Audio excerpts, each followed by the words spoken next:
Two nuclear power plants. This is scary. They are in the direct path of this massive storm. 9 million people may lose power. Joining us now, Florida Power and Light Company Vice President, Chief of Communications, Rob Gould is with us. When you go back to the last hurricane, there was a lot of damage to the nuclear site. And I guess my main question is, this is such an important issue. How safe are those sites? Are they able to sustain 160-mile-per-hour winds and more, and they're on the coast?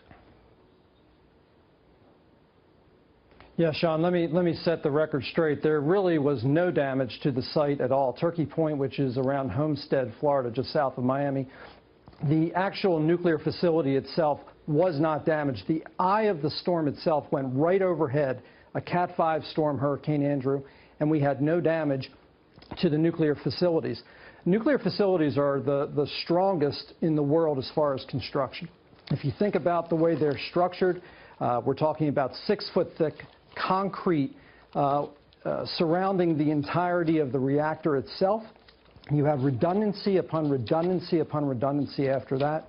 But again, if you go back to the fact that we had an eye go directly over Hurricane Andrew in 1992, go over the site with Hurricane Andrew and had no damage to the facility itself. And then I would add in 2004, our St. Lucie site, which is up in St. Lucie County, just north of West Palm Beach.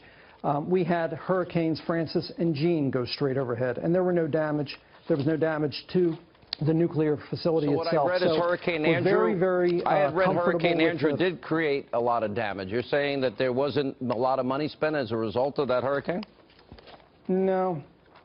Okay, well that was... No, these were some off-site facilities or off-property, so to speak, but the actual nuclear reactor itself, the facility itself, no damage at all. All right, so we're really hoping in that particular case. You do expect people will lose power, I assume? Well, yes, we have. We've been very clear. Now, if you look at where we stretch, we go from the Georgia line all the way down toward the Keys and then back up toward Tampa. 90% of our customers are within 20%, 20% of our customers are within, 90% of our customers are within 20 miles of the coastline, excuse me.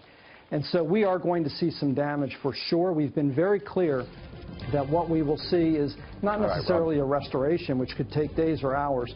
We're talking about a rebuild itself.